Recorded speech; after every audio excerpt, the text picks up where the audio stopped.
বন্ধুরা তোমরা তো জানোই আমার ফোনে একটুখানি প্রবলেম হচ্ছিল, কেন শর্ট ভিডিও করতেও পারছিলাম না। আর শর্ট ভিডিও করলে তোমরাও দেখতে পাচ্ছ না, এবার কমেন্ট আসছেও না যাচ্ছেও না। তার জন্য এবার আমি তো খুব চিন্তায় পড়ে গেছিলাম যে কি করব, আমার ফোনটা কি খারাপ হয়ে গেল, আবার কি খারাপ হয়ে গেল। এমনিতেই তো আমার ফোনটাকে স্ট্রাইক মেরে দিয়েছে, যাই হোক সেটা তার ব্যক্তিগত ব্যাপার। যাই হোক তারা তুলেও নিয়েছে, এখন একটু ওয়াশ টাইমের ব্যাপার আছে, সেটা যদি কমপ্লিট হয়ে যায় আশা করি আগের মতনই আমার ফোনটা আবার ঠিক হয়ে যাবে। তো এখন যেটা হচ্ছিল সেটা হচ্ছিল যে আমার লাইটটা ভালো হচ্ছিল না, কমেন্ট আসা যাওয়া করছিল না, তার জন্য আমার ফোনটা এখন ঠিক হয়ে গেছে এবং কার দ্বারা ঠিক হয়েছে সেটাই তোমাদের সঙ্গে শেয়ার করব। চলো এই দেখো তোমাদের, এই দেখো এই ভাই আমার ফোনটাই ঠিক করে দিয়েছে। তা দিদি খুব চিন্তায় ছিল যে লাইভ ভালো করে করতে পারছে না, তারপরে শর্টস ভিডিওতে কমেন্ট আসছিল না।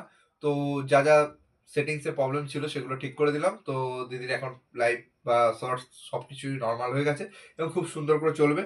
আর দিদি সুন্দর করে আমাদের কড়াইশুটির কচুরি করে দিয়েছে, দারুণ লাগছে খেতে।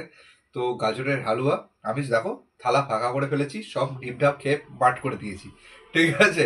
কারণ আমি পেটুক ঠাকুর আছি, তোমরা আমাকে জানো আমি খেতে ভালোবাসি।